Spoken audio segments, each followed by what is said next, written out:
So I'm checking out today, and I finished doing a meditation so I can get the message for today, which is Saturday. So as I get dressed today, I start to reminisce about what went wrong yesterday, because sometimes I get into my head constantly rethinking certain situations I could have done differently, certain things that I could have approached from another perspective. And once I do that, then I check myself, because I can only worry about me and what I contribute to any situation that made me feel uncomfortable or took me out of my zone. For someone to say you're supposed to always be accountable or responsible for your emotions, they are correct. You may not acknowledge or see that right at that time, but as long as you're in your alone state of mind, you're by yourself, and you reevaluate some decisions you made and then correct them, then that's progress. Don't be so hard on yourself. Like, don't be so drill on yourself. You have to treat yourself with tenderness, just like you would do like a child. Treat yourself like a child with tenderness. So yesterday in meditation, yesterday a lot of things went wrong, and it's okay. But those things happen because they were supposed to. It was a test on my emotions and my reaction. So in the beginning, I kind of failed miserably. But later on, as the day progressed, then I have to have the chant in my head. When things wasn't going the way I want it to go, I have to say, calm down, relax, don't react. Calm down, relax, don't react. And for the remainder of the day, that worked perfectly, no problem. And then to sum it up at the night, I went painting. Oh my God. And if you joined me, I was on another social media platform where I went live with my painting excursions, and it's called Sip and Paint, and it was wonderful. I was celebrating still my happy Earth Day around the sun again. And I wanted to paint. And I used to love painting when I was a child. And my ancestors keep telling me I'm so serious. I'm always doing spiritual work. And I forget to live in the moment. We need you to go back to your childhood. Do something that made your heart ponder with love. And I did. It was painting. So I went to Sip and Paint. And I set up the little, my little, tripod with the camera, and I checked with people who were sitting at my table. Hey, is it okay if I go live stream with this? I just want to let you know, I don't like to put people on camera that don't know that they're on camera. And he was like, oh yeah, we good. Me and my girl, we good. We just gonna scoot over so we don't be in your stuff. And I was like, okay, thank you. And so I set it up, and I got the A-OK from the person who was moderating the paint session. And it was great. And I went live. I should have recorded the event, but I went live. And I went live for a little while until a download message came in and said, you're not in the moment.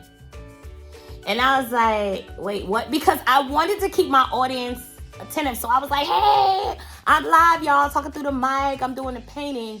And I was trying to be proactive with what I was doing, but also connecting to whoever was watching.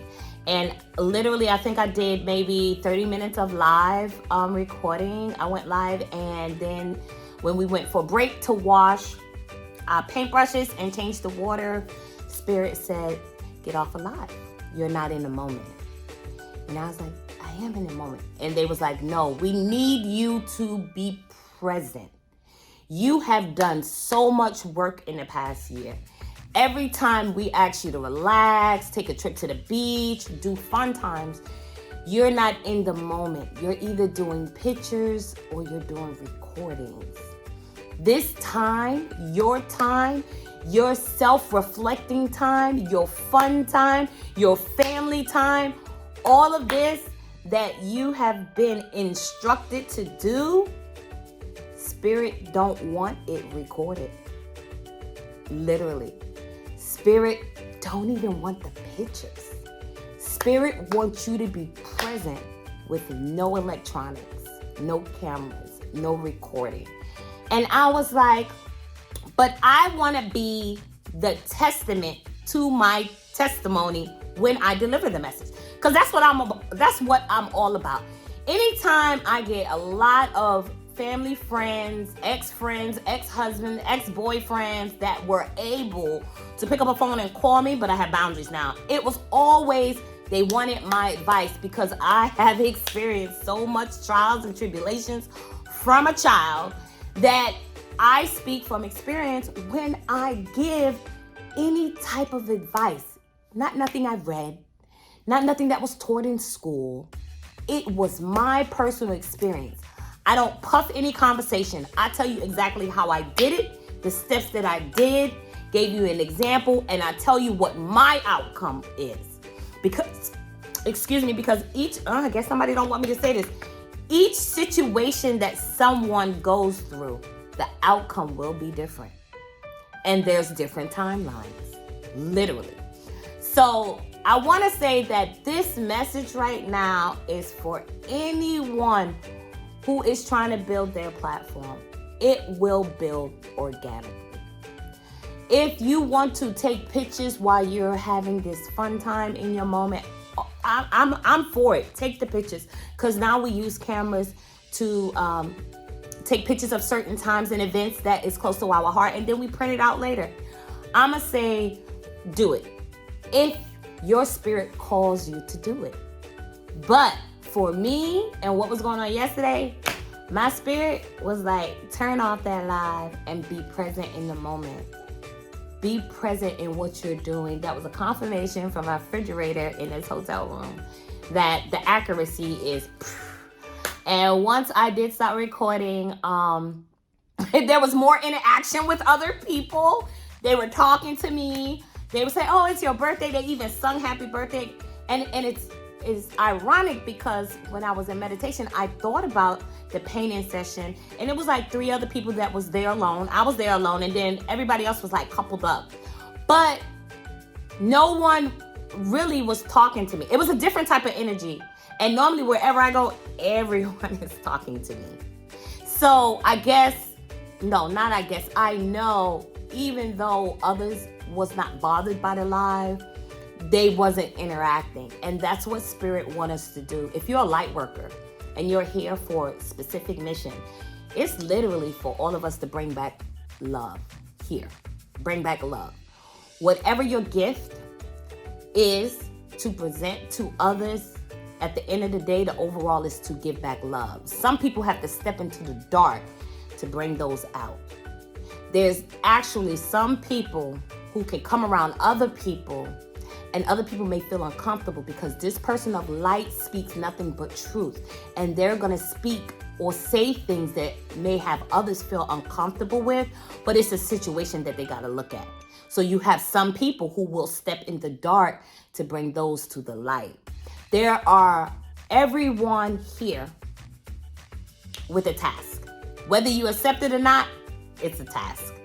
And if you do accept it, then you have to accept everything that goes with it. That's to bring back love. That's the point. We have to bring back love. So if you're not present in the moment when you're enjoying your self-care, if you're not present in the moment when you are tapping into your childhood, you're defeating the purpose of bringing back love in the space that you're at.